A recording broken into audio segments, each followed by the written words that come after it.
दादी नानी की कहानियाँ चालाकी का फल। एक समय की बात है, कुंतापुर गांव में रहती थी एक बुढ़िया।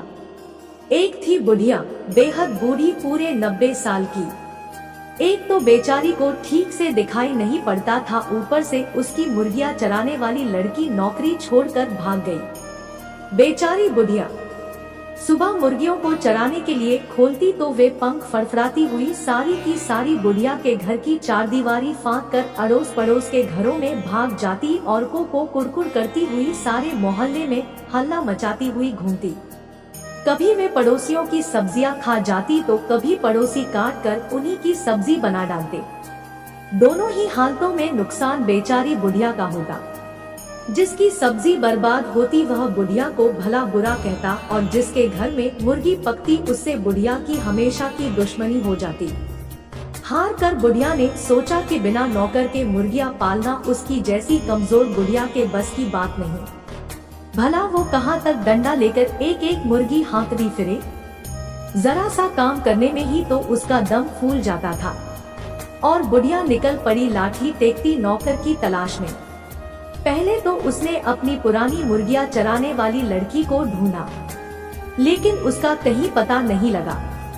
यहाँ तक कि उसके माँ बाप को भी नहीं मालूम था कि लड़की आखिर गई तो गई कहाँ।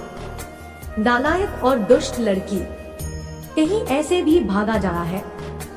न अता न पता, सबको परेशान करके रख दिया। बुढ़िया बड़बड़ाई और आगे बढ़ गई।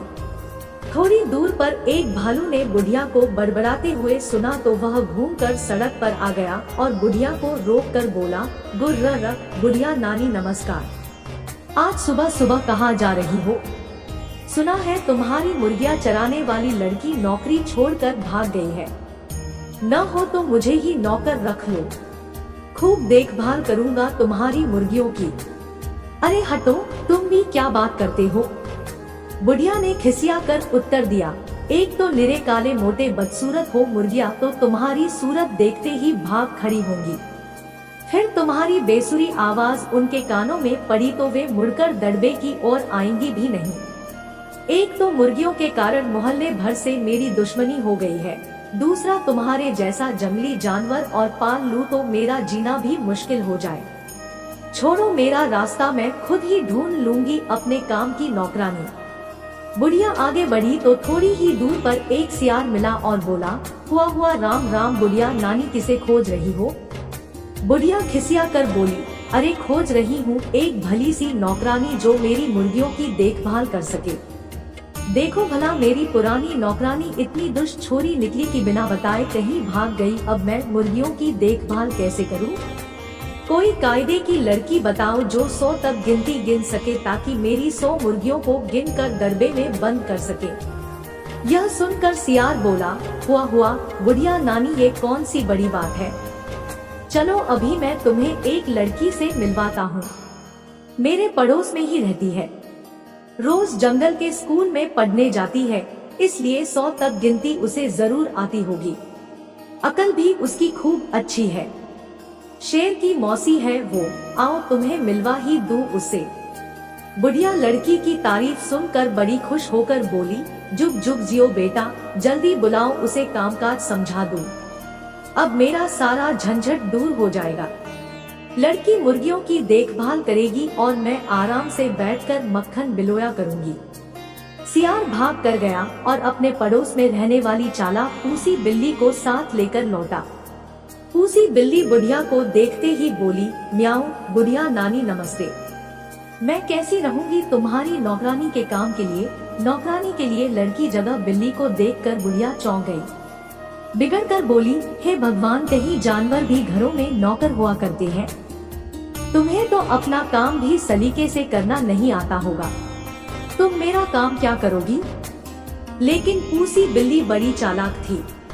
आवाज को मीठी बनाकर मुस्कुरा कर बोली, अरे बुढ़िया नानी, तुम तो बेकार ही परेशान होती हो। कोई खाना पकाने का काम तो है नहीं जो मैं न कर सकूं। आखिर मुर्गियों की ही देखभाल करनी है ना, वो तो मैं खूब अच्छी तरह कर लेती हूँ। मेरी माँ ने तो खुद ही मुर्गियाँ पाल रखी है, पूरी 100 है। गिनकर मैं ही चराती हूँ और मैं ही गिनकर बंद करती हूँ। विश्वास न हो तो मेरे घर चलकर देख लो। एक तो पूसी बिल्ली बड़ी अच्छी तरह बात कर रही थी और दूसरे बुढ़िया काफी थक भी गई थी, इसलिए उसने ज्यादा बहस नहीं की और पूसी बिल्ली को नौकरी पर रख लिया। पूसी बिल्ली ने पहले दिन मुर्गियों को दड़बे में से निकाला और खूब भाग दौड़ कर पड़ोस में जाने से रोका। बुढ़िया पूसी बिल्ली की इस भागदौड़ से संतुष्ट होकर घर के भीतर आराम करने चली गई। कई दिनों से दौड़ते भागते बेचारी काफी थक गई थी तो उसे नींद भी आ गई। इधर पूसी बिल्ली ने मौका देखकर पहले ही दिन 6 मुर्गियों को मारा और चट कर गई। बुढ़िया जब शाम को जागी तो उसे पूसी की इस हरकत का कुछ भी पता न लगा। एक तो उसे ठीक से दिखाई नहीं देता था और उसे 100 तक गिनती भी नहीं आती थी। फिर भला वह इतनी चालाक पूसी बिल्ली की शरारत कैसे जान पाई। अपनी मीठी मीठी बातों से बुढ़िया को खुश रखती और आराम से मुर्गियां चट करती जाती। पड़ोसियों से अब बुढ़िया की लड़ाई नहीं होती थी क्योंकि मुर्गियां अब उनके अहाते में घुसकर शोरगुल नहीं करती थी। बुढ़िया को पूसी बिल्ली पर इतना विश्वास हो गया कि उसने मुर्गियों के दड़बे की तरफ जाना छोड़ दिया। धीरे धीरे एक दिन ऐसा आया जब दड़बे में 20-25 मुर्गियां ही बची। उसी समय बुढ़िया भी टहलती हुई उधर ही आ निकली। इतनी कम मुर्गियां देखकर उसने पूसी बिल्ली से पूछा, क्यों री पूसी, बाकी मुर्गियों को तूने चरने के लिए कहाँ भेज दिया। पूसी बिल्ली ने झट से बात बनाई, अरे और कहाँ भेजूंगी बुढ़िया नानी, सब पहाड़ के ऊपर चली गई है। मैंने बहुत बुलाया लेकिन वे इतनी शरारती है कि वापस आती ही नहीं। ओफ ओफ, ये शरारती मुर्गियां। बुढ़िया का बड़बड़ाना फिर शुरू हो गया। अभी जाकर देखती हूँ कि ये इतनी ढीठ कैसे हो गई है। पहाड़ के ऊपर खुले में घूम रही है, कहीं कोई शेर या भेड़िया आ ले गया तो बस। ऊपर पहुंचकर बुढ़िया को मुर्गियां तो नहीं मिली सिर्फ उनकी हड्डियां और पंखों का ढेर।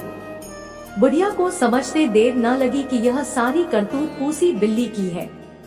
वो तेजी से नीचे घर की ओर लौटी। इधर पूसी बिल्ली ने सोचा कि बुढ़िया तो पहाड़ पर गई, अब वहाँ सिर पकड़कर रोएगी, जल्दी आएगी नहीं। तब तक क्यों न मैं बचीचाई मुर्गियां भी चट कर लूं।